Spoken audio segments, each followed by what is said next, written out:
He had the body. He had the Bulldog. He had the cornrows. Yeah, Davey Boy Smith had some interesting choices in his look, but he was a top guy, sort of. He held lots of championships, tag teams, European, Intercontinental, but he never got over the hump and became the world champion. Could that have changed? We find out on today's show. Welcome to Rebooking the Territory. I'm your host, Luke Thayer. It is so good to return this week with my guest, a very funny comedian. He's one of my favorite people in real life. And of course, in the wrestling world and comedy world, he's well known here in New York City. You've heard him and seen him on Sirius XM, Fox Sports 1, and most importantly, the WWE Network, giving him the credentials to be on this show. James Mattern. It's good to have credentials. I want you to remind other guests on your show that they're not as credentialed as me. Oh, well, you're assuming that I haven't talked to like Bret Hart or someone else. Well, I mean, other comedians. I mean, Bret Hart is clearly, he's all right. He's credentialed. Well, in the wrestling world, definitely not in the comedy world, though. Do you consider any wrestler credentialed in the comedy world? That's a fair question. All right, so Dolph Ziggler's pretty good, and he's pretty respected, and he takes the craft very serious. So I would say, as a grizzled vet, and as I'm slowly becoming Danny Glover in Lethal Weapon, I would say yes on him. And I'm okay with Mick Foley. A lot of people aren't, but I'm going to give Mick Foley. I don't know why I'm smacking this Funko toy of Korg's bobbly head, but that's how it is. That's a stamp of approval. I'm giving it to both of those gentlemen. Okay, that's fair enough. But I'm just one person. You know what? I'm going to go no comment because I'll let you answer the question first, because I think in our business it's best to just not have a comment on anything. Wow. on somebody else's act or not just ability, but just their or anything. Let's just be honest. Yeah. It's best to not have an opinion on anything. Just don't have an opinion, especially if it's something being recorded. Yeah, perfect. What a mind game you played right there. Yeah. Obviously, there's some former wrestlers and current wrestlers that are in the comedy space. I don't think they would necessarily call themselves comedians per se, of like in the same way that they're touring comedians, the same way that Bad Bunny is not a professional wrestler touring, but has professional wrestled. I think that maybe there's some of those former wrestlers that would put themselves in that category. But I'm not to speak for them, and I'm certainly not going to speak for myself. I'm putting Bad Bunny in the comedian category. So what do you think about that? I'm playing head games with you, dog. When you've got the music career and the wrestling career combined, it just turns into a comedy career. Just a pure career, all purpose. Heavy hitter. So this week we're actually going to talk about somebody who is very credentialed in the wrestling world, the British Bulldog, Davey Boy Smith. He's certainly somebody that I remember having a WWF magazine. I probably still got it somewhere in this house. I love it. Of him on the front cover with Matilda. And I think maybe he had the Intercontinental Championship belt on that cover, but I have to look again because it's, I might be conflating that with a Bret Hart having an Intercontinental Championship on a WWF magazine that I've got. But certainly that's an image that's right around that time where I'm like just getting into pro wrestling. That stuck out to me a lot. And that's the first image I have of him. What was your first initial just encounter with the British Bulldog? Okay, so as I've discussed on your wonderful program before, I got in WWF later. Mm-hmm. I was into all the Southern regional territories. That's what I loved. And then I've heard rumors of the WWF. I saw the CBS cartoon, and that was okay, but I never saw wrestling. Rock and Wrestling Connection. And then within 2 months before WrestleMania 3, I see an advertisement for WWF Superstars, and it just how glossy it was got me. And that was the angle where they were feuding with the Hart Foundation leading into WrestleMania 3. And I thought they were amazing. I'm a kid, so of course I'm with the baby face, and of course as a kid, I love that they got a little bulldog, and I just wanted to rub the little bulldog cheeks, and so I like that. In hindsight, it's weird because they're really an amazing tag team that didn't need a gimmick of a dog. All due respect to Matilda, I'm sure she's no longer with us. If I had a 40, I would tip for her, but. It's an amazing tag team, but I just remember hating the Hart Foundation and that dastardly Danny Davis for screwing them out of the title. You know, I hadn't quite got into wrestling yet at that age, so I didn't ever see Davey Boy Smith as a tag team wrestler. Oof. And I have since. I've seen the British Bulldogs, and I had some of those kind of like baseball cards, but the wrestlers. Wrestling cards that had the British Bulldogs on them. They're probably from somebody's older brother had handed them down, and then we got them.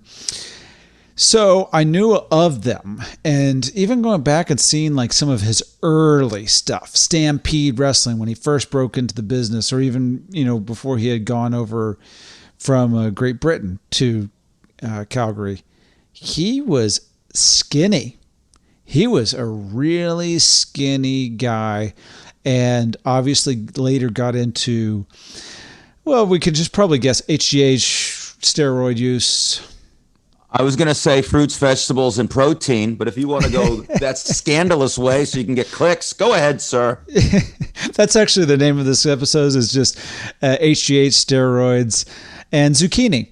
Zucchini. It always gets you just jacked up. Yeah, so that's, I only bring that up because later on in his career, well, really in the prime of his career, he's kind of let go from WWE, WWF at the time for some of this use, just because the WWF's going through the steroid trial. Vince McMahon's dealing with that. Davey Boy and Ultimate Warrior both right around that time kind of let go for this HGH thing. But, earlier in the career, early being because, he was only 39 when he passed away in 2002. So all of the 90s, he was in the prime of his career. But in the 80s, he was just a young boy. Like Davey Boy, he's really is a boy. Yeah. And it's crazy, as you bring up before he got all jacked up. So in the tag team, he was bigger than Dynamite, slightly, but he was, yes, way skinnier. It's a weird tag team. So like you went and discovered them later. I think they're kind of like underrated because they didn't have that long of a run together. To me, they're like one of the best tag teams ever. I remember, like, what's it been now? 5 years, 6 years, whatever, since Tyson Kidd and Cesaro. And I thought they were so good. Tyson Kidd got hurt, but they had that short run. And I was comparing them to being a modern day British Bulldog. So if anyone hasn't watched them as a team, it's someone like Dynamite, who's criminally underrated as a wrestler, properly rated as a horrible human being, apparently. And I think when this airs, Dark Side of the Ring will be out and everyone will know even more. And then Davey is like this muscle. He could work technically, but also was more of a brute. And they, in their prime, were just amazing to watch. I mean, go watch their old matches.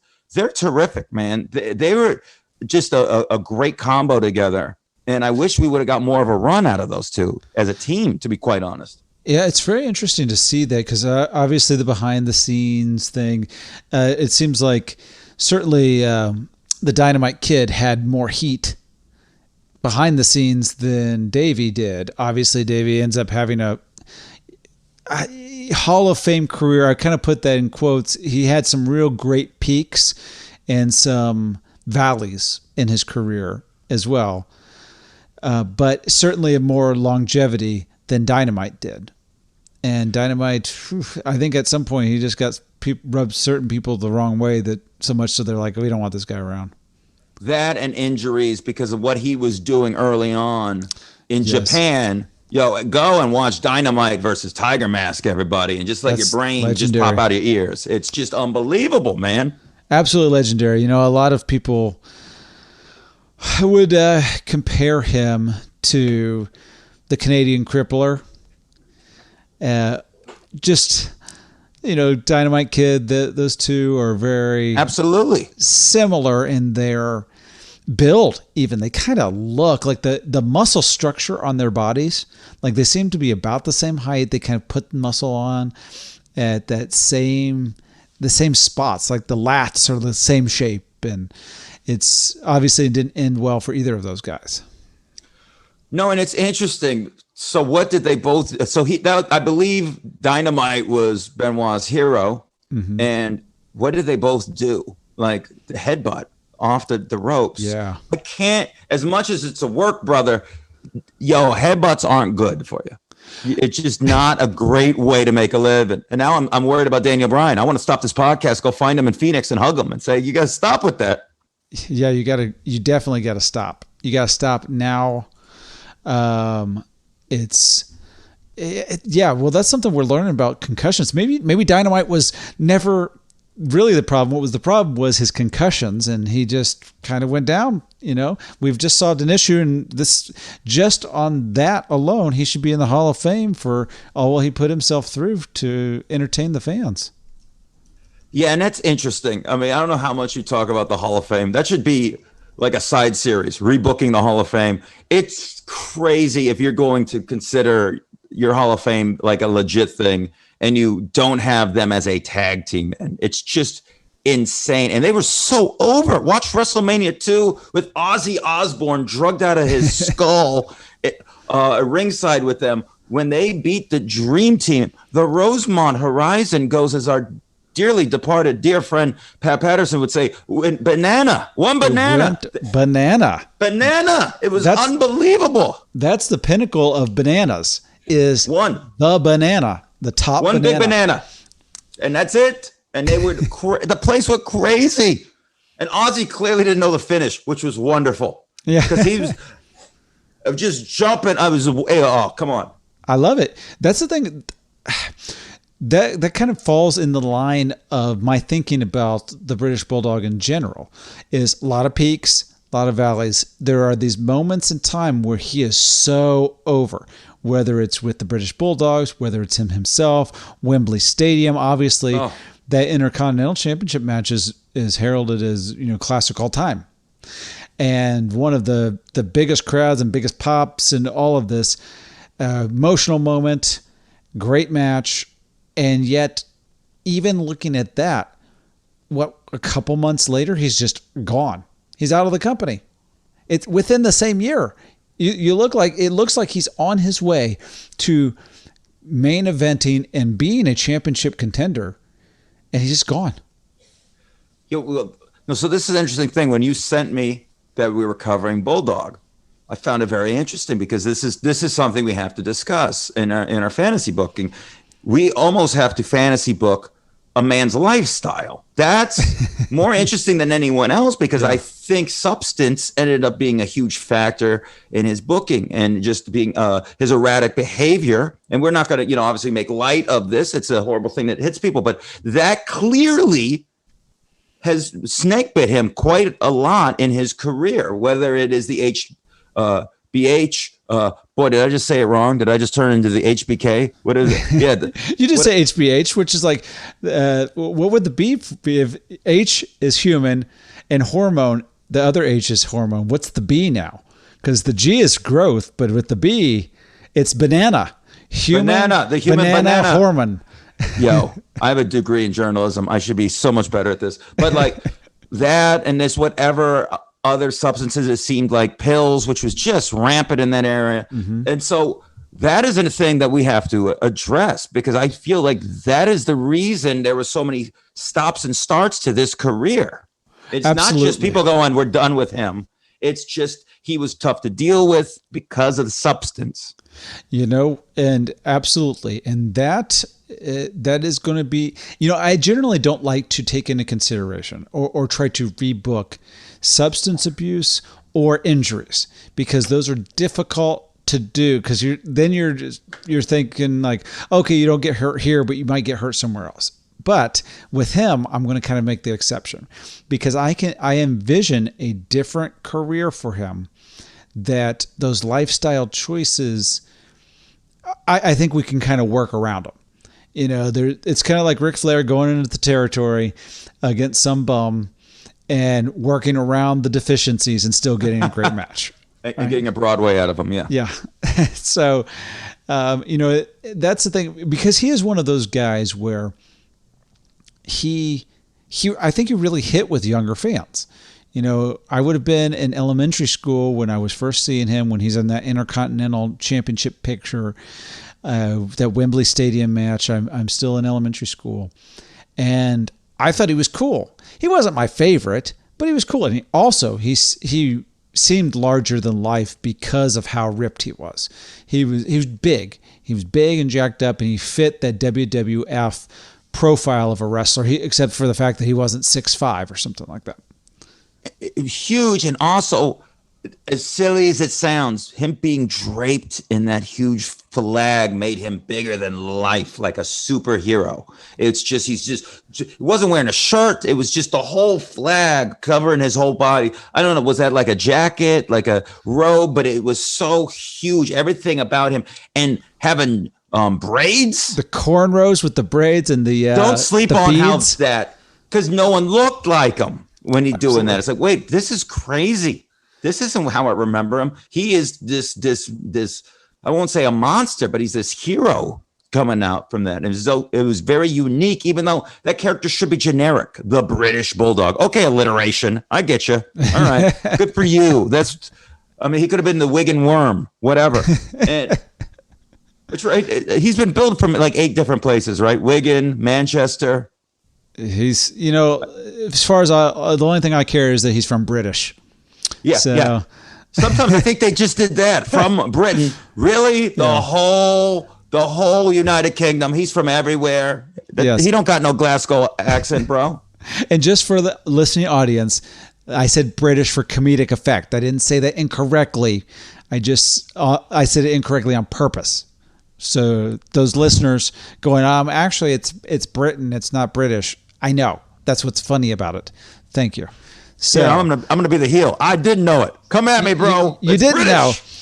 So, all right. Well, I'll pretend. First of all, I was pretending to talk to the audience, but I really was talking to James the whole time when I was like, "Baby, I is the audience. I am the rebooked territory universe, bro. You're it, man. Tonight you are." And so we've got, he had just such a distinct look, though. And I think that helped him get over. He's not.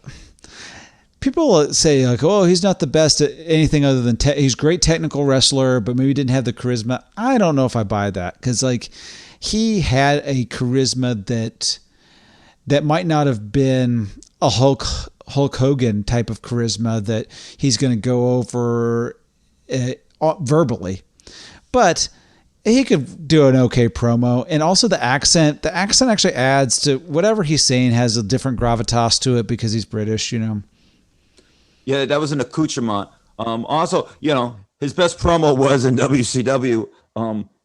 Accidentally, when the Shockmaster comes in and you can hear him like curse. That is the best. It is. He doesn't even realize they're live. He just starts cursing to Sting about it. It's absolutely a delight. I know. Now, that's the unfortunate thing is during this rebooking, I think that we might lose that moment with the Shockmaster because I'm bringing him in. We're signing him to the territory, bro. Yeah, I think that there are moments even later on in his career that we get to see, again, glimpses after, like, the Shockmaster is that WCW time, but there is a resurgence of the British Bulldog in the Hart Foundation. And he, I certainly remember that. He had cut his hair short. He actually is in pretty good shape. He looks good. And he actually, in some ways, looks a little bit better than he did when he was a little younger and jacked up maybe a little bit more, but had cut down so that he looked just a little more athletic, even though he might not have had his youthful athleticism anymore. He just kind of looked that part. And so that's another start and stop where Bret Hart has the Montreal Screwjob and he leaves with him. And so, family, baby. But the thing, Owen Hart doesn't leave. And so And Neidhart, I believe, left with that whole thing, but I think Neidhart was kind of hanging on with the thread anyway. It wasn't the only reason he had a job was because of Brett and because of Stu. Right. And so as we're going forward, I think we could even start looking into the rebooking here, because I think there's a lot to say with this, is that I think we're going to have a domino effect with the British Bulldog, or the butterfly effect with him. With one little change, I think the ripples are so dynamic down the line that he's got a very altered, not just career, but life. And so I'll let you kind of take the lead on this. You can call the match a little bit on where you even first insert yourself into his rebooking process. Because I think for just a general person, they might say, well, I don't know where to start, because this point's good. This point 3 years later is great. This point 3 years after that is great. But then the stuff in between isn't so great. I don't want to take that away, but I need Wembley Stadium, but I don't want to take away the Shockmaster incident. Oh man. So, I mean, do you want to, let's focus on him getting the Intercontinental belt. And he's extremely over, right? This is probably the right place to start. Where does it go wrong after that? Because what was it? A year later, he's out of a job. Yeah. It's not even a year. He wins it at SummerSlam, and they do like by the November, he's gone. Yeah. He drops the belt to Shawn Michaels, and then he's gone. It's almost like this was transitional, where they decided at that point Flair wasn't going to be the champ. And I think they kind of got the tea leaves, seeing that Rick was probably going to go back to Atlanta, and they started looking who's going to be the next champ. And they looked at Brett. Brett was super over in his second reign, beating Piper at WrestleMania. They're like, let's try him. He's not juiced up. It was good. So let's get the belt off him, which is funny. They get him on a juiced up Bulldog, but whatever. So, but they, at that point, then Shawn Michaels earlier in the year had kicked Marty Jannetty through the window. It was time to build Shawn Michaels. Back then, if people don't realize, man, the Intercontinental was like the second tier star. It was the shooting star. It's like we're penning you to be the next guy, and also you're going to be the workhorse. That was the worker belt. So it seems like Bulldog, as great as that moment was, and it got a stadium packed and juiced and fired up, that was simply to get Brett on his way to beating Flair a couple months later, correct? It was at a house show, I want to say in October. I want to say in the fall. And yeah, it wasn't much later, because SummerSlam was in August, and then by November, Brett's defending the title. So he'd won it in between. And it gets the belt on Shawn, right? Shawn beats Bulldog for the belt, and Shawn starts that reign, which ends up, it was a great Intercontinental reign, even though, Tatanka at WrestleMania. What are you going to do about that? But that seems transitional. So if we're rebooking it, we have to look, do we think there's more long-term with the Bulldog than that? Because I have a feeling they had no huge plans with him. It was, let's sell out Wembley.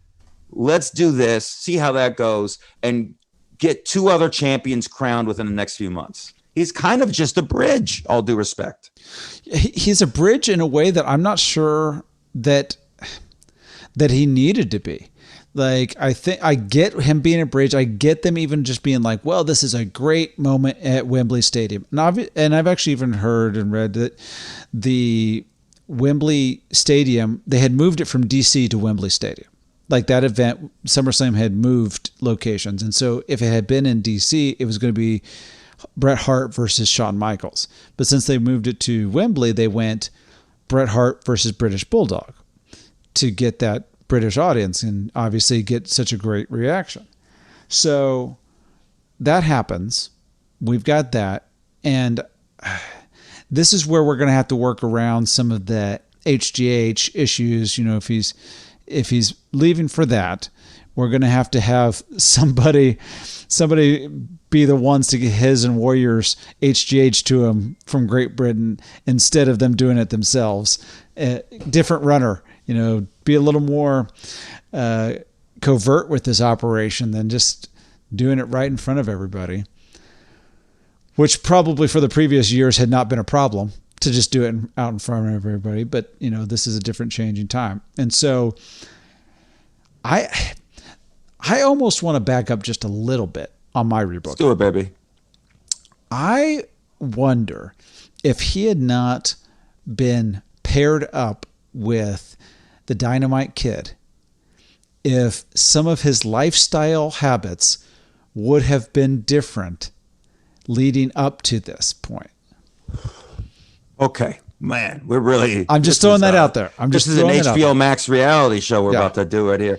So that's an interesting take, but I don't know if it all came from the Dynamite Kid. I mean, I don't know where it started, that group.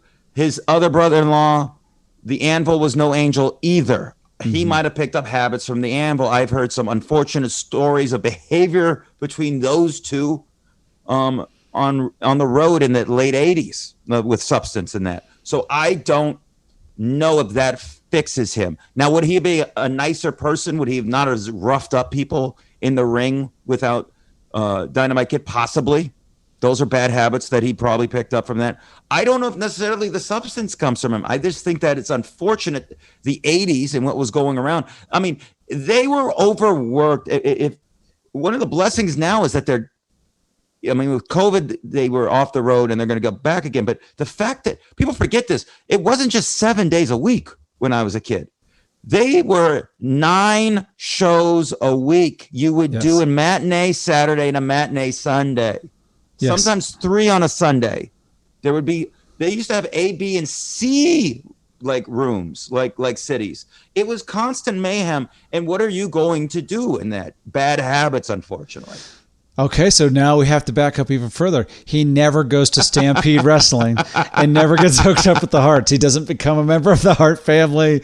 He doesn't know Neidhart. He doesn't know Dynamite Kid, although Dynamite Kid is his cousin, I think. So he doesn't actually have a career with them.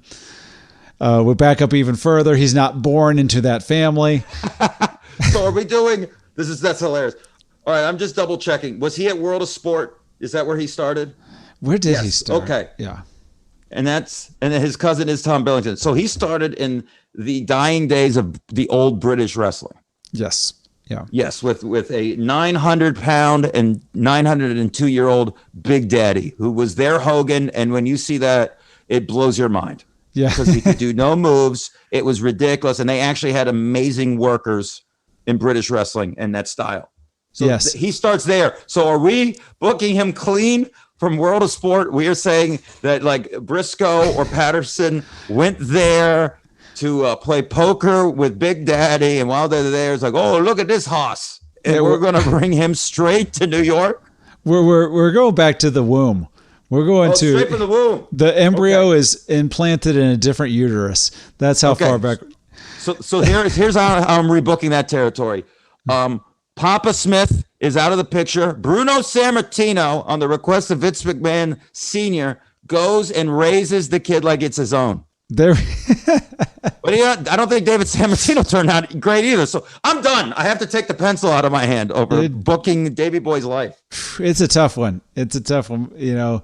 Obviously, there's a lot of issues within the wrestling business. So, all right, that was all for fun. But I think going back to that Intercontinental run, that he hides the HGH or gets a better way of coming back in. Let's just say, like I've said before, you can't necessarily rebook things like that, but he goes away to WCW for 6 months or a year and comes back. That still only puts us at the end of 93, beginning of 94. So he's not missing that much. If we can just have him get a suspension-ish type of thing from that, he's going away to WCW for a brief period of time. I think that's where I'm going to start rebooking him, because that way it ends up being at post-Intercontinental run. He's had this amazing run. He drops it to Shawn Michaels. He gets kicked out for a little bit. As we kind of know from past experience, and now we're starting to see it in current product, is you need a little bit of absence to make the heart grow fonder. Sometimes you need a break. Sometimes you need to walk away for a minute and then come back.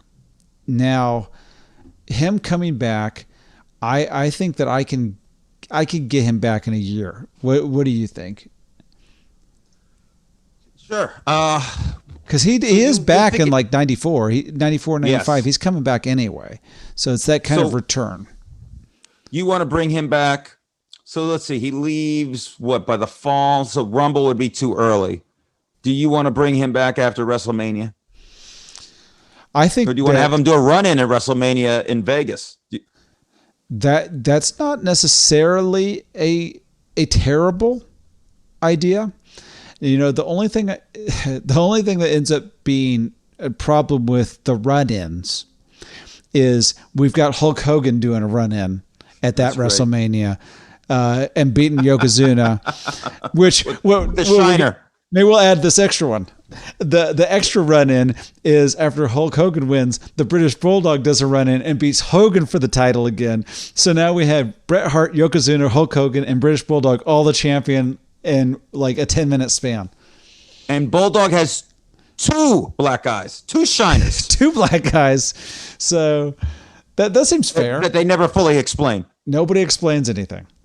Just black-eyed. We haven't seen either of you guys. If we get a third run in, that dude will have a third eye like Kevin Sullivan used to, and that's black.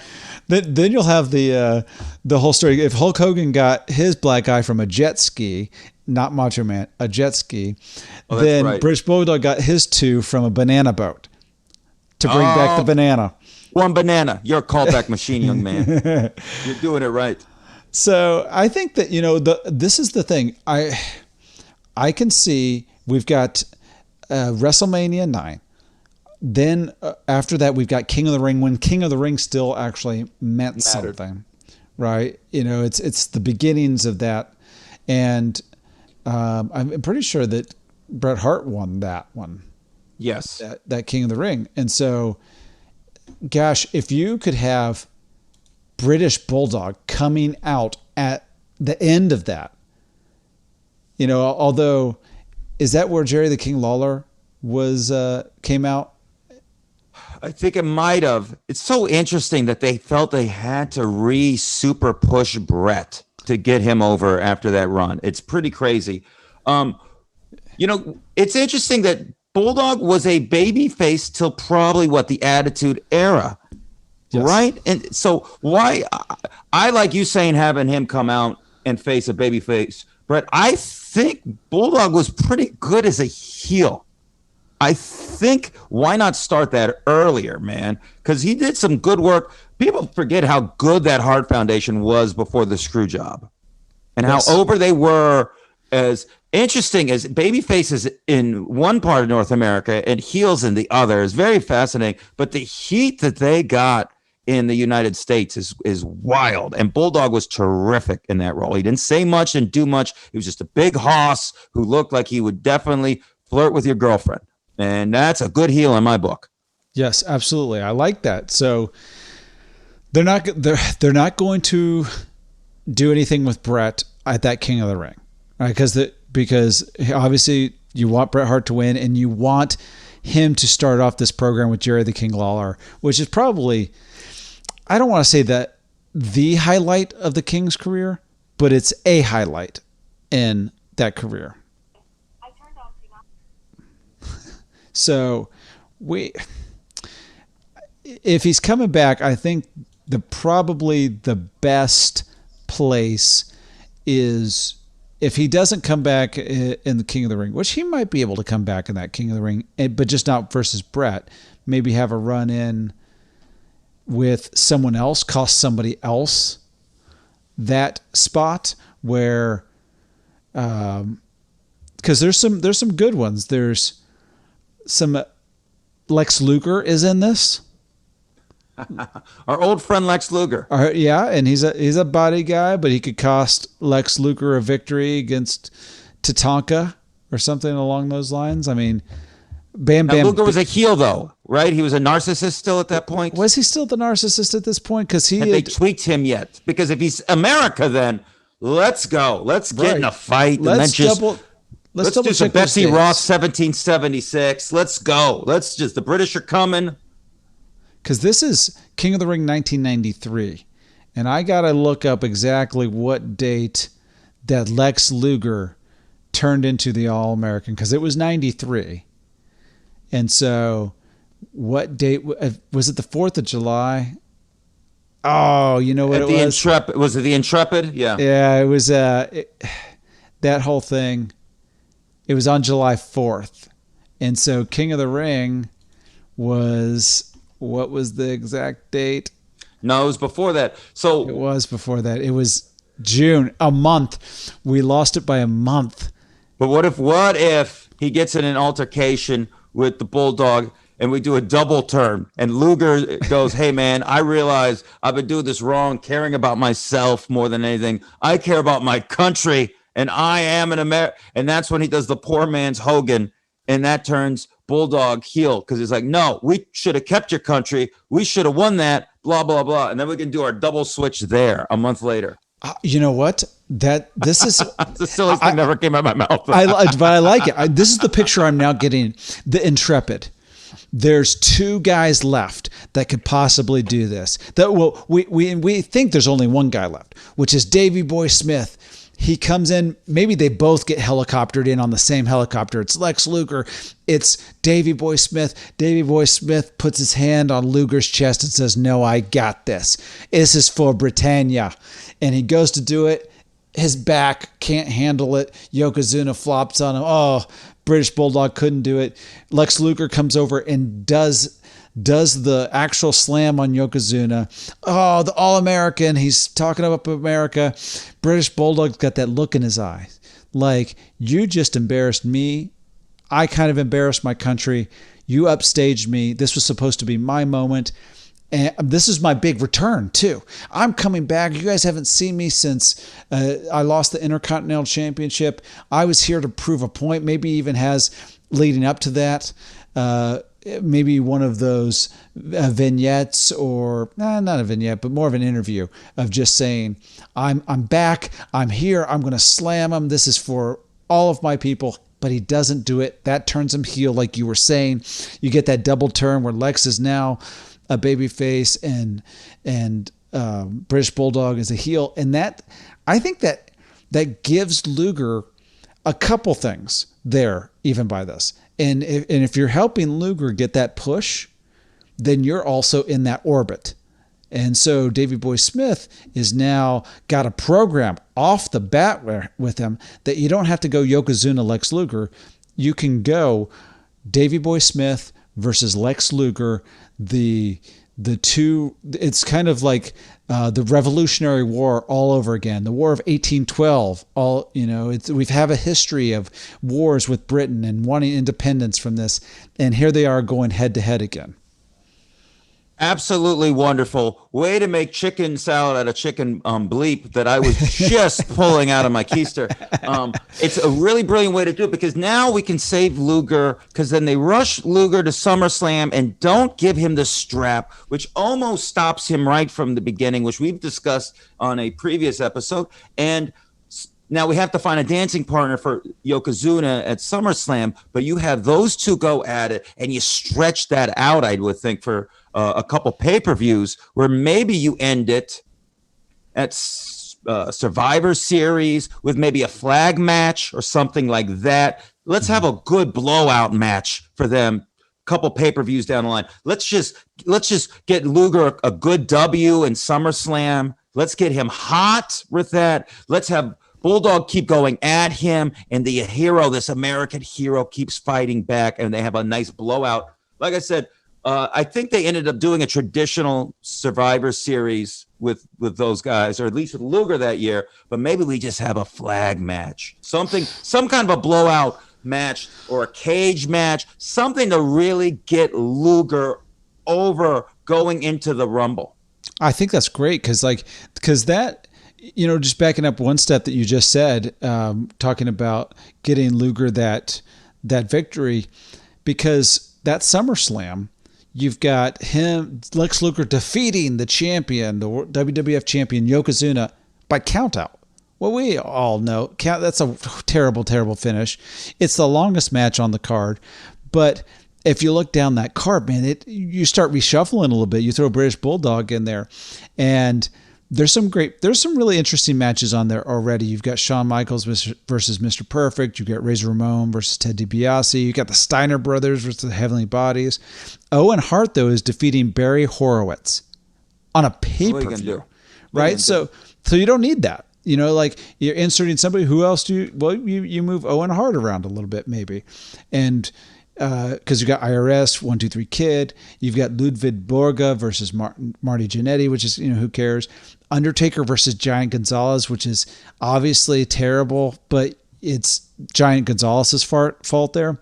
So maybe you could say Owen Hart versus Giant Gonzalez, and that's a more interesting match there because he can bump around for him, let Giant do that. Have the Undertaker versus Yokozuna and Lex Luger versus British Bulldog. And so you get somebody like Barry Horowitz off of this pay-per-view, which I don't know if he was on any other pay-per-view ever. And you just reshuffle some stuff, making this an all-time great SummerSlam 1993. And you don't end this pay-per-view with a count-out by Lex Luger. God, the early 90s, it was such a thing. The count-outs and disqualifications. I can't believe I stayed a fan. I mean, I went in and out for years. It's probably because you love it so much. And I saw so much garbage, so many count-outs and double screw jobs. And how did we stay fans with this nonsense all the time? WWE or WWF was not as bad as much as I fantasize about the Crockett's. Man, oh my God, I saw too many dusty finishes. How did I stay a fan of this nonsense? Sometimes, you know, look, I get it. Sometimes it's hard, you know, and there's certain tropes in professional wrestling, man. One of them is the foreigner, and that kind of brings me to the Survivor Series that you just said a moment ago, which is you've got that Survivor Series following that SummerSlam where you've got the All-Americans. Yes. With Lex Luger, Undertaker, and the Steiner Brothers, which the Undertaker doesn't really fit in that for me. I mean, I get it, but he lives in a spiritual plane. Dead. Yeah, he's dead. Do you really care about nationalism when you're dead? Is that really? do you think there's zombies walking around with their waving flags like it's the Olympics? Hey, I'm the Jamaican zombie. Hey, I'm the Bolivian zombie. No, what are we doing? You're a zombie. You should be a flag of the dead. Yeah, absolutely. So we'll step aside from that one for a second. But the Foreign Fanatics is the other one. You've got Yokozuna, Ludwig Borga, Jacques Rougeau, and Crush. Crush doesn't make any sense there. And why, Luke? Do you want to tell everyone why Crush being a foreign fanatic doesn't make sense? Do you want to tell everybody what the reasoning was and how wrong it was? Well, look, first of all, he's from Kona Crush, Hawaii. He's no longer from. He's the 50th state. Yeah, he's not from wherever Demolition's from. He's not Parts Unknown. No. And this whole the whole thing doesn't even make. And by the way, he tried to body slam Yokozuna and didn't. All right, so why is he on a team with him now? There's a lot of craziness about this. Also, the craziness of saying that like all foreigners would come together to topple America. Like everyone else puts their xenophobia and their prejudice aside and go, yo, we're all just not American. Let's get in cahoots. And just Hawaii as they would have put a Puerto Rican there too, wouldn't they? That's part of America. I know. It's ridiculous. It's absolutely ridiculous. So obviously the British Bulldog fits in that slot so much better. And then the guy from the 50th state? Yes, he does. Absolutely. And you've got, even if the Undertaker's in there, because they do stuff like that, you got Undertaker Yokozuna that had just happened, and you got Lex Luger and British Bulldog happening there. And so forget the Steiner Brothers, Ludwig Borga, Jacques Rougeau type of thing. They can do whatever. But you have two separate storylines going on in the same match where you've got Americans and foreigners. Foreign fanatics. That's what they're called, the Foreign Fanatics. I don't want to harp on it, but something just came to me, Luke, and we'll just move to the actual booking. He's from the country, or he's from the state that got bombed that led to the U.S. going into World War II, and he's a foreign fanatic. He's a foreign fanatic. Why didn't they just dawned on me now? It's just insane to me. Well, I don't know why they didn't have Phineas Godwin in there, because he's from the country, and the country is not the United States. Not the United States. I would book this match where in the middle of it, someone reminds Crush about Pearl Harbor, and he has like a moment like the Grinch at the end of the Grinch, where it's just like his heart, and he goes, I'm fighting for the wrong squad. And then we turn him babyface. He realizes he's an American. I just like the idea that he picked up the wrong T-shirt in the back. Like there was 2 piles of T-shirts, and he just picked up one because it matched his outfit. And then he learned in ring that, oh, wait a second, I'm on the wrong side here. I'm on the wrong team. I was supposed to pick up the blue shirt, not the red shirt. Look, I never looked at the map. I didn't realize that my taxes were going to America. I would have fought for you guys and not for the United States of foreign. Yeah. Foreign fanatics. I want a foreign fanatics shirt, Luke. Can we get that on Wrestling Tees? Can we make that happen? That we should. That should be our new thing. So look at that. So going into this, and then what's the big event after that is Royal Rumble 1994, and so the winner, it's a co-winner thing. It's Lex Luger and Bret Hart both hitting the floor. Other than it being interesting that they were able to pull that off, it feels unnecessary. And I feel like if Lex Luger had been having this program with the British Bulldog, something that's really interesting that you can sink your teeth into immediately to even have maybe Lex Luger then going through the foreign fanatics. Now he's going through British Bulldog, then he's going through Ludwig Borga, he's going through Jacques Rougeau, then he can get to Yokozuna with that championship belt. Then you're actually making the All-American thing kind of mean something other than just I wear all-American clothing. I shop at All-American Girls. I mean, I don't know what made him the All-American. Yo, he should just be pounding McDonald's like quarter pounders walking to the ring. Pounding. Nothing more American than that. He would have really gotten over and he'd still be the champ if he was just pounding quarter pounders. Honestly, Yokozuna should have been the All-American because he had the body type, not Lex Luger. I think he actually was American. Wasn't he Hawaiian too, that they called Japanese? Well, he was Samoan, but I don't know which is a part of our territory. Yeah, was he the American Samoas? Ooh, I love that there's 2 Samoas. Yeah. So I'm gonna look it up while you do it.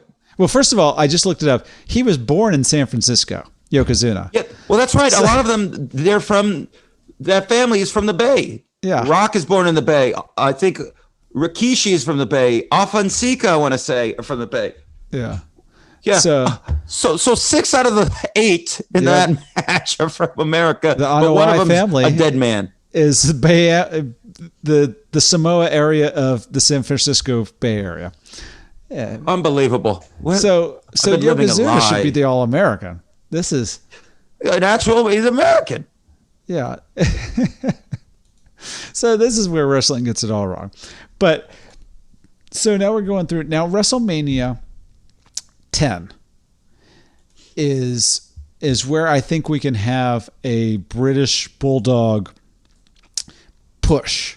Okay. If we get a little bit past that feud with the All-American, we've now entrenched him as a heel. He's now definitely a bad guy. He's definitely getting the crowd turned on him, but then there's this whole WrestleMania 10 thing anyway is interesting because you got Owen Hart and Bret Hart early on. Then they do this. Yokozuna he defeats Lex Luger by disqualification. Man, the 2 of them with disqualifications. It's just disgusting. Just disgusting. Give me a finish, please. Right. And then you're not getting him over anyway. So let him do something to help someone get it over more. Absolutely. Do something substantial. Right. And so we've got Razor Ramon and Shawn Michaels doing the ladder match. And then you've got Bret Hart defeating Yokozuna for the championship right there. And this is one where I feel like this is kind of where British Bulldog could maybe get involved. Is you've got Bret Hart, Yokozuna, either that or we're just doing those two can go at it, and then you've got instead of Yokozuna and Lex Luger, instead of having those two kind of matches where you've got to like do that match and then win a match later on, it's just Bret Hart versus Yokozuna at the end. That's just the match, and he offers to go against Owen Hart at the beginning because that's great too, just to show that brotherly thing and that brotherly fight.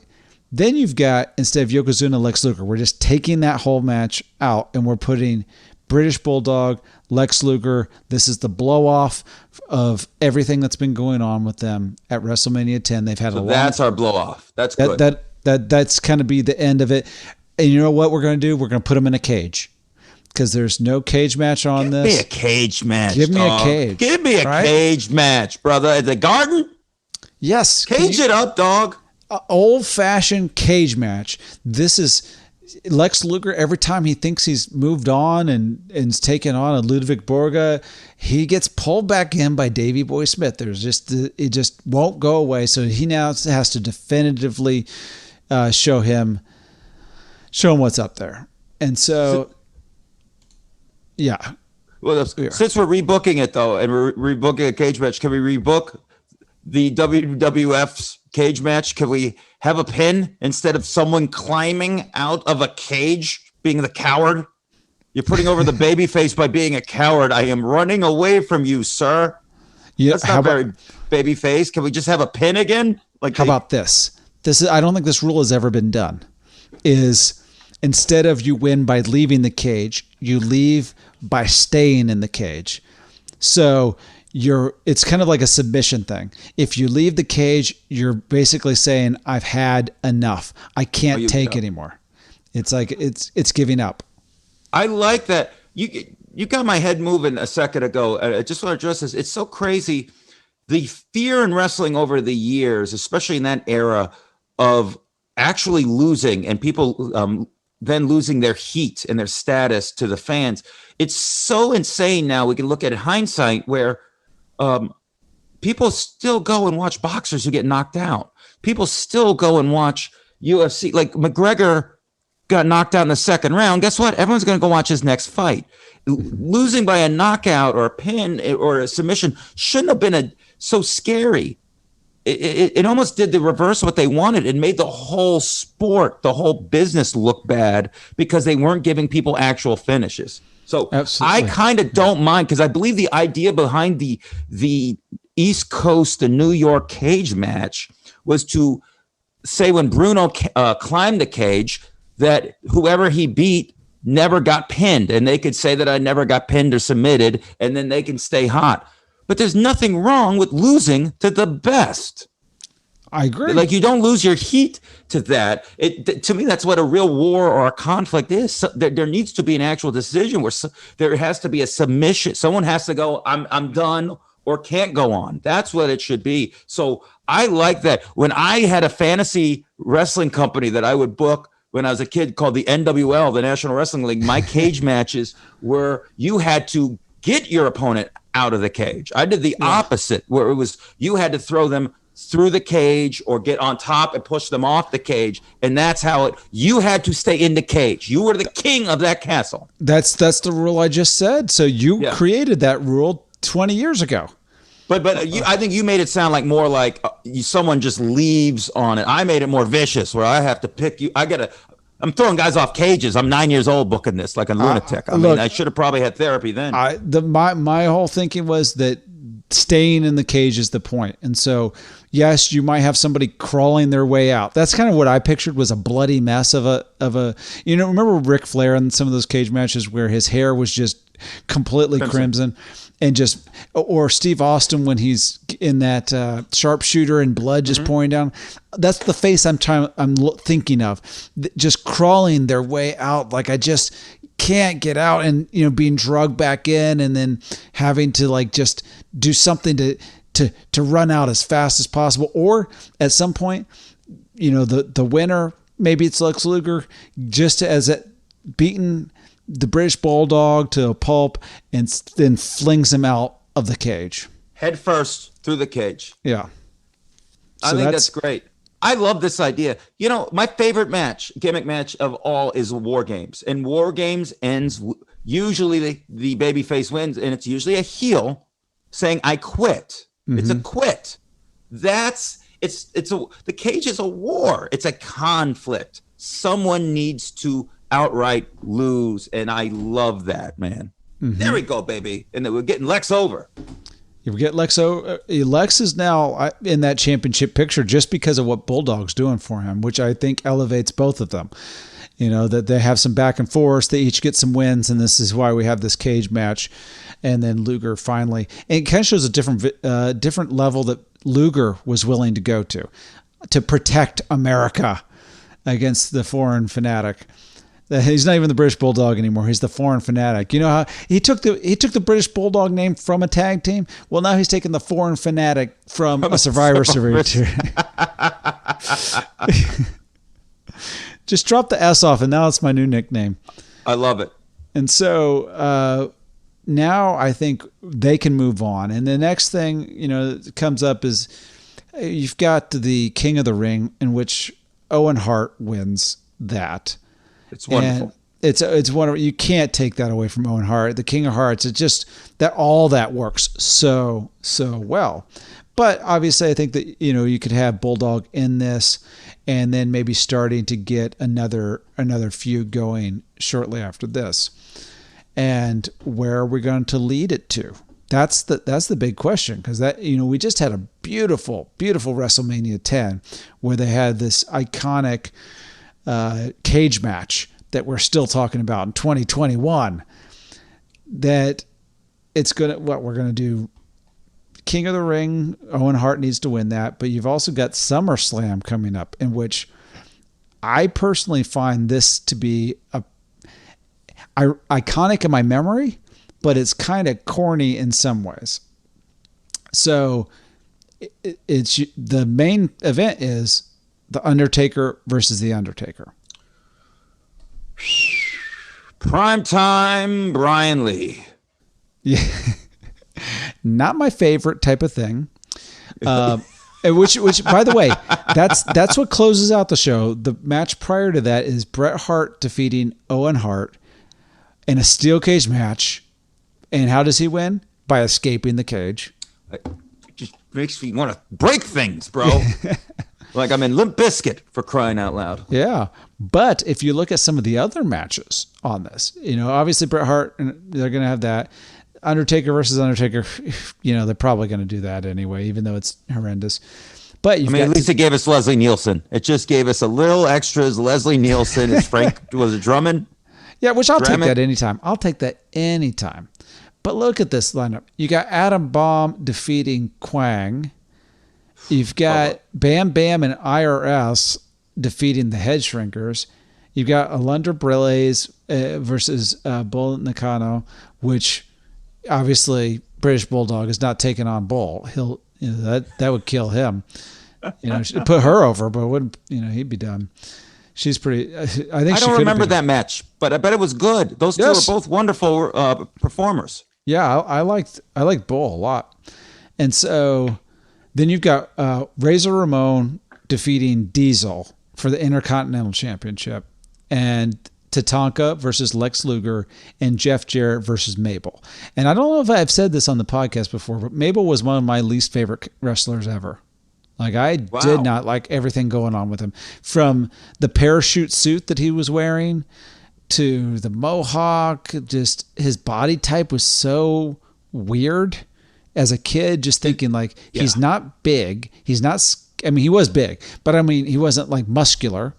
He was just floppy too. Like he wasn't solid. There's some guys that like Vader, they were solid, Yes. heavy. Mabel was floppy. And He looked like a real Ghostbusters animated series villain. That he looked like something they would have to shoot with the streams and put into the container.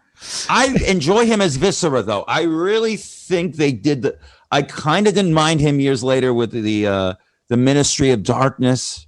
Okay. And the corporate ministry. It worked with him because no one did like him. And I'm sure he probably was a wonderful person. But for some reason, him as a baby face stunk and those gimmicks. And Viscera, they put those silly contacts, which I hate in 90% everyone. Hate it with Rhea Ripley and all that. But I love it with him because it just made me another reason to be like, now I can actually hate you. And your name's stupid, but it's good that it's stupid because I hate you. He worked out for me later. Or when he did Big Daddy V, was that another thing he went by? I didn't like him in any form. Look at this face. You guys can't see the face. Luke's done with it. I'm going to be honest. That if you want to do a rebooking of Mabel, it's going to be a rough one for me. I'll just let you. 7 minutes. You'll be calling it in the ring, and I will be kind of just sitting it out. It's kind of like every time you go for the hot tag, I turn away to the crowd. Yes. Baby, I just put him I know he did like 1 or 2 ECW run-ins, I think. I'm telling you, him versus New Jack, rest in peace, at an ECW pay-per-view would have been a nice little run. I'm just going to say that. All right. Well, you know what? Keep that in your back pocket. Yeah, I'll be booking at the time you have flu and you can't. Hey, I can't do this one. Why don't you just do that one with Viscera and ECW? I'll have him beat Mikey Whipwreck for the belt. Oh, I love it. Yeah. Now, the spot I'm seeing here, and tell me, you want to tell me what you're thinking in this, or do you want me to just tell you what I'm thinking and get your comments on it? Maybe you do it. Okay. I could see that wheel spinning wonderfully in your skull. This is the thing. He's just had this big blow off with Lex Luger, the All-American. And I see him having now a program with the Native American, Tatanka. It's to me a more natural fit than Tatanka Lex Luger. You've got the Bulldog who couldn't beat Lex Luger. He couldn't beat the All-American. So he's going to go old school, literally, and say, I'm going to take out the original American here. The real American. The real American. Yes. The real All-American, Tatanka. And that's a program where I think he can actually leave on top. They can go a couple rounds on this. They can do 2-3 matches over a period of time, maybe do a Raw, do SummerSlam. They can have some stuff. So I think that maybe the SummerSlam could be the blow off here with Tatanka and having done some Raws. And it doesn't have to be a long-term program, but just something where it's like, here's transitional and British Bulldog can leave on top here. Oh, I like that. Now, are you building? Because look, at that point, was it the roses off the bloom? Is that the analogy for Tatanka? Mm-hmm. I think that experiment of him becoming this big thing that they had to protect in a WrestleMania against Shawn Michaels with a count out again is done. Now, are we building Bulldog to take on Brett? Do you have that going through? Are you thinking that? Because something went through my mind if we end up doing that I think would be cute, but we'd have to rebook a city. So a whole city. Okay. Well, because this is, I'll tell you some of the long-term thinking I have in here, because I think once we get to 97 or so, when they're doing the Hart Foundation thing, so the Hart Foundation is great. The Wembley Stadium thing is great. It's everything in between for Bulldog. Yeah. And so getting him to a different level, I think even helps the Hart Foundation thing be, wow, these are some top heels in together. And, and top baby faces too. They were actually both baby face and heel, just depending on part of the world you were in. And so leading up to that, I see him in that world championship picture with Bret Hart, Shawn Michaels, I see him having some stuff possibly with Owen Hart as well. These are body types. I'm almost thinking body type where he doesn't necessarily need to go up against a Undertaker. He doesn't necessarily need to go up against a Yokozuna. He's big muscular wise, but he's also only 5'11" or if that, that he's going to look small against those guys. And I don't think he needs to look small, whereas Brett could work the Undertaker out and they could have a great match. I'm not sure that Davey was quite at that level of worker. Same with Shawn Michaels. Well, that's interesting. So he gets the win at Tatanka, and now we have them dancing around each other. Because this is what went through my head. Okay. If we strap him up to making him the top contender for Brett again, right? We're going to run it back, but this time for the world title, right? Mm-hmm. Well, let's move Royal Rumble from wherever's town it was in that year. I can't remember. Let's do a kind of a sequel. Why don't we have Brett defend the belt in the Saddle Dome in Calgary, Alberta, Canada, against Brett or against the Bulldog? Let's do it in Canada this time for the world title. Run the sister-in-law in the front row again. Let's bring her right back, and she's going through the. Bring her back. We bring her back, and maybe Bulldog goes on his back there, and maybe that flips him to a baby face after the Rumble. We can transition him. He has a tender moment with his wife after that, Brett's sister. Maybe they hug. The Saddle Dome, all of Calgary goes crazy for him. It doesn't necessarily have to be Calgary, but it should be somewhere in Canada. We either have to do it in the Forum or in Maple Leaf Gardens. I believe Maple Leaf Gardens was still open. Then the Forum was. Well, let me remind you of one thing with Royal Rumble 1995. The winner, Shawn Michaels, and he wins by last eliminating the British Bulldog. But now we already have him as a heel, so are we going to stay loyal to that and babyface him? Can we still have Luger at that point with a babyface Luger getting tossed over, being the last guy with Shawn? Possibly, because like as we're looking at that match itself, I'm just going to go through and just do a quick scan of everybody that's there. Luger is in that, and he is eliminated by Crush and Shawn Michaels. That horrible foreigner, Crush, and that other foreigner, Shawn Michaels from Texas, that was a foreign country at one point. Yes, and so I don't see. Bret Hart had his match with Diesel. Diesel's the champion, and that was fought to a draw. Oh my God, that's right. Because Diesel takes on Shawn right at that Mania, and Bam Bam and LT. That Rumble sets up Bam Bam and LT, correct? Yes. So that is Bam Bam and LT. But this is the thing. I like your idea. I'm going to push it a little bit later. Okay. Because I think that we can have a Royal Rumble the way it goes. British Bulldog being eliminated by Shawn Michaels, and then starting a little program between those two guys and having a little go around where instead of having Diesel versus Shawn Michaels for that championship match, we will have Diesel versus like Bret Hart. And was Bret Hart on that? Why am I not seeing him? But I would have, Bret Hart was in a thing with Bob Backlund. And I think that's fun, but what are we doing? I think Bret Hart Diesel would be more interesting. They just went to a draw at Royal Rumble. I think you could have that. And you got Shawn Michaels with the British Bulldog. And I know that they want to strap that rocket to Shawn Michaels, but just pushing it off a little bit, because this overall, it's not that interesting of a WrestleMania. Yeah. It's because then you end with Lawrence Taylor, Bam Bam. The whole thing is like Razor Ramon defeated Jeff Jarrett by disqualification. It's just like enough with that. I just can't. I know that match, or the match that stands out to me on this, was the Allied Powers, Lex Luger and the British Bulldog versus the Blue Brothers. So yeah, they're in cahoots now to take on hillbillies. That's the craziest thing I ever heard.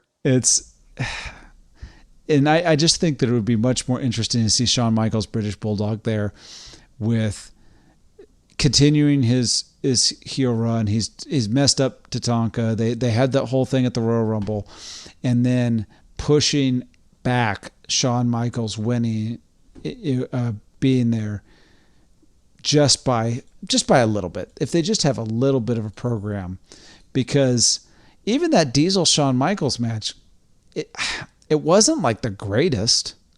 You think it would be, yeah. It was about two hot blondes. Yeah, and that's how little they thought of it. They brought in Jenny McCarthy and Pam Anderson to add some sizzle to the steak. I mean, the company's not healthy at this point, my friend. I mean, they're bringing arguably the greatest football player of all time, to take on, in all due respect, one of the great, I won't say underachievers, but this is a gentleman whose career probably should have been better than it even was. Very talented, Bam Bam Bigelow. All of a sudden, with all the stops and starts of his career, he's in the main event of a Mania against the greatest defensive player of all time. It's a really weird, strange, unhealthy Mania. And it's in Hartford, for crying out loud. How does Hartford get a Mania? Are you out of your mind? It's very weird. And so Hartford. Right. So I think a Shawn Michaels. in Mudville, Kentucky. I mean, anywhere. Well. I mean, although the Blue Brothers might be, really over there. There'll be baby faces there, baby. So Shawn Michaels losing to Diesel anyway. So instead of losing to Diesel, he's got this great thing with Bulldog, and now the next pay-per-view is in your house. You can do another match of theirs, or you can skip it and have them going against somebody else and then fighting in the King of the Ring. Having another moment, because the King of the Ring here, I mean, it's King Mabel, and I'm not having that. I'm keeping it. I think it's the best booking since David Arquette. You know who my King of the Ring this year is? The British Bulldog. The British Bulldog. And then, because I'm also setting the stage for just about a year and a half from now. You've got, in order, Bret Hart, Owen Hart, British Bulldog, King of the Ring, King of the Ring, King of the Ring. All three members of the Hart Foundation in a row. Because you don't need Mabel to win this thing. And now you've got this going into... I have to look up exactly what year the Hart Foundation was, but that was, that King of the Ring is mid-year 1995. And so this whole King Mabel stuff, he's going against Diesel. There's an In Your House in October that Diesel goes against the British Bulldog. And I think that instead of having that particular match happen there, instead of this King Mabel thing, I think you could have Diesel going against the King of the Ring, British Bulldog. How would you even phrase that? The king of all dogs. That's horrible. But he's got to take up some sort of weird nickname, because they've got just King Mabel is boring. King of Hearts was interesting.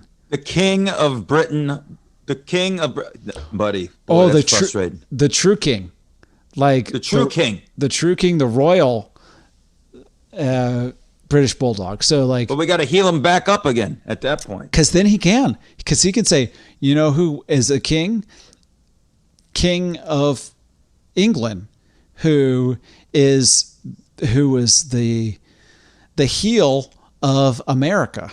That's the whole reason we fought a revolution, like King George.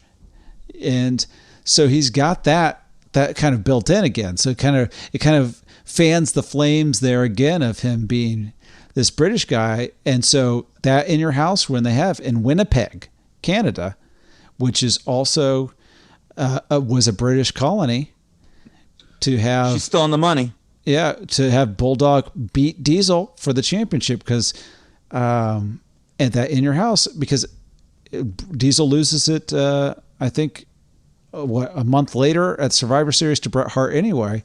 Now you've got British Bulldog at Survivor Series versus Bret Hart as a whole new. This is for the championship thing. Now British Bulldog's got it. You got a whole new run of Bret Hart Bulldog in him. Well, that's pretty good. Now, are we going to do back-to-back pay-per-views in Canada, or are we just going to have Bret take him on in the United States? I wanted to give the Saddle Dome a little run there, but I think the Flames weren't having a good run at that point, so I wanted to give them a little pride. Canada was losing all their hockey teams at that point, too. Well, I think the Jets moved then. How about this? How about this to keep it in Canada for you? We'll push that Diesel British Bulldog up to SummerSlam. And so instead of Diesel versus King Mabel, it's Diesel versus the True Royal British Bulldog. And British Bulldog beats him at SummerSlam. So now he's got two months with it, or 3 months with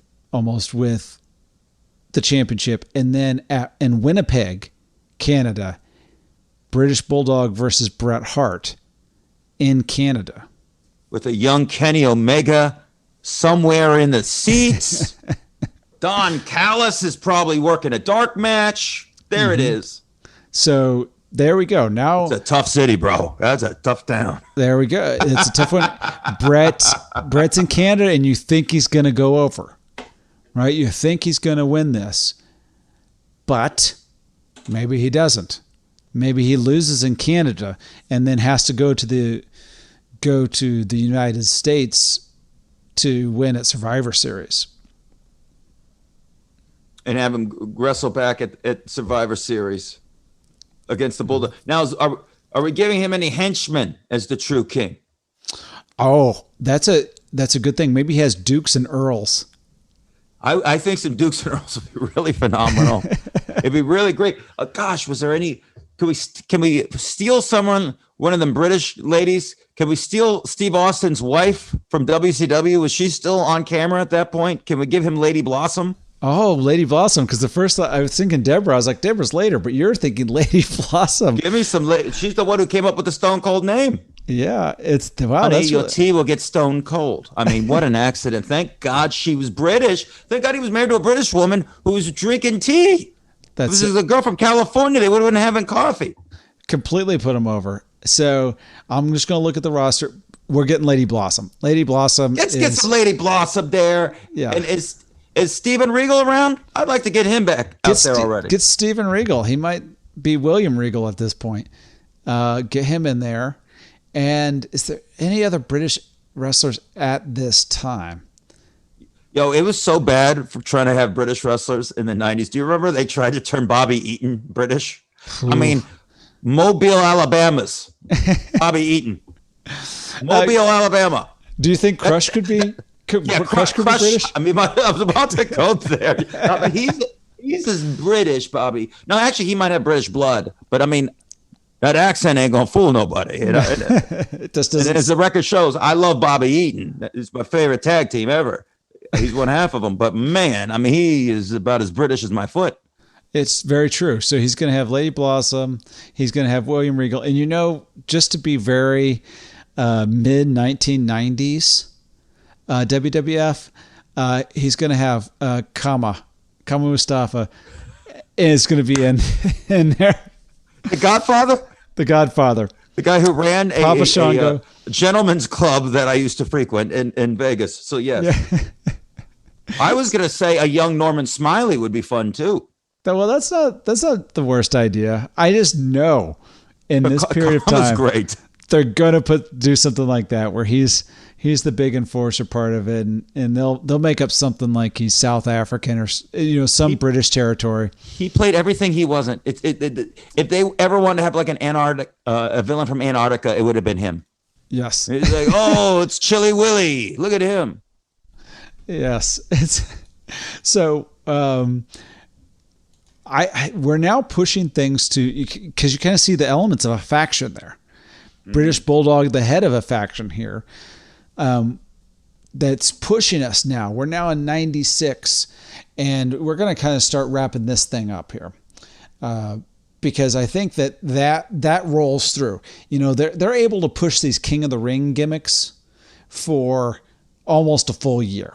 Yes, till the next one. So he's going through different opponents. You know, they're working all of that gimmick. I don't think we have to go one by one with this, because there's going to be matches in there for him. He's going to be able to go against Bret Hart. He's going to get to go against Shawn Michaels. He's going to get to go against Diesel. You could throw in a Razor Ramon in there, occasionally Undertaker, and that takes you through all of 96, maybe even a Psycho Sid, all of 96. But there has to be some point of ending this, because they are going to, you know, the next year there's going to be another King of the Ring, you know, in 1997, and they'll, you know, Triple H, I believe, wins that one. Anyway, no, that can't possibly be right. It'd be Austin. It'd be Austin. Because the Click. Yeah. Right, he got punished for the Click hugging. Right. It was, so Stone Cold. So now you have the Stone Cold era. And that, I think Stone Cold's a great way to break up this British thing. He beats them. Now there needs to be a reformation of the Hart Foundation. The Stone Cold guy has been going against Bret Hart and feuding with him. He's been going now against British Bulldog and beating that faction, and that faction's just not strong enough. You know, Steven Regal doesn't work well enough. So what do you need? You need the past 3 Kings of the Ring versus the current King of the Ring. All right, son. All right, I see you. I was going to go real silly on how to end it. Okay, well, let's see. With legit. So we're going to end it where he loses. We're going to have a battle of the 2 kings. It's going to be, we're going to really break ground here, Luke. This is going to be the first, this one might be the first theatrical cinematic match ever. You ready? I'm ready for it. It's going to be a good one. It's the King of England, British Bulldog, versus the King of Softball, Psycho Sid, on a softball field. On a softball field. He's going to make fun of, when Sid beats him, he's going to make fun of soccer the whole time. He's like, this is a real sport, boy. He loved calling everyone boy. Boy, you know, he really loved calling people boy. It's really, these Southerners back then with boy. And Bulldog is batting with a cricket bat instead of a baseball bat. He brings a cricket bat. And we have a big sequence where they hit oh my God, they hit in the middle. We choreograph it. Oh my God, is Gorilla still around to announce? Oh my God, Gorilla on that. Oh, that would be the greatest of all time. And Sid goes over and he puts him on home plate and puts his foot on him, a la Warrior on Macho Man with a bat in his hand. And unbelievable. The King of Softball. Well. We'll let the audience decide whether they want to go into the Hart Foundation era with it being Stone Cold being the one to break up this whole thing, and the reformation of the Hart Foundation with the past 3 Kings of the Ring versus the current one, or if they want Psycho Sid to break it on a baseball/cricket field. Yeah, man. So if people don't realize that, at least once Sid has gotten fired, I believe, because he no-showed to play softball. I believe it's been a couple times. So I probably should have let this known. I just assumed everyone knows. But a running joke is that Sid is nicknamed Softball Sid. So to me, Sid, the king of softball. Let's break. Let's shoot ourselves into a work. Hey, you know what? We'll let the audience decide. You can you can at me. You can at. In fact, you can at James L. Mattern on Twitter. We're rebooking TT. You can tag us and see what you think. But James, thank you for being on the show. Audience, please follow him, and also you can now start seeing him live in comedy clubs again and around the country. Incredibly funny. Please do, man. Thank you, brother. And look for my new album and my special coming out called The Check Spot. It should be dropping here before the fall. It is me having a Q&A with an audience while they pay their bills. It's the worst part of a comedy show, the check spot. And I have an album/special coming out while it's all that. It's all while people are paying their bills. Thank you for listening to the podcast. Do you agree with our booking? Would you do it differently? Well, I'm at Comedian Luke on all social media platforms, and you can actually at Rebooking TT on Twitter and Rebooking the Territory on Facebook. You can also find out about future episodes there. Be sure to hit that subscribe button and please give us a 5-star review. It truly helps.